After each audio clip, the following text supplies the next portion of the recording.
গেলাম, ভারত কিন্তু প্রতিশোধ নেওয়া শুরু করেছে।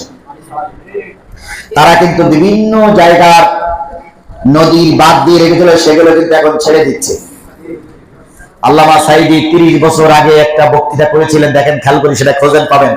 তিনি বলেছিলেন, ভারত আমাদের পানিতে মারবে, ভারত আমাদের শুকিয়ে মারবে, ভারত আমাদের না খেয়ে মারবে, না খাওয়াই মারবে।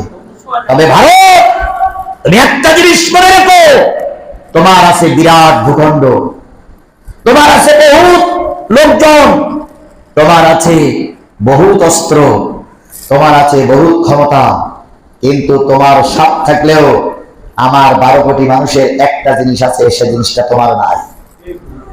সে জিনিসটা কি? ঈমান। ঈমান। আমার দেশের 12 কোটি মানুষ যদি বাঁশের লাঠি নিয়ে বাঁশের কেল্লার মতো রাস্তায় নামে, ভারত তুমি পালানোর জায়গা খুঁজে পাবে না। আর একটা জিনিস আল্লামা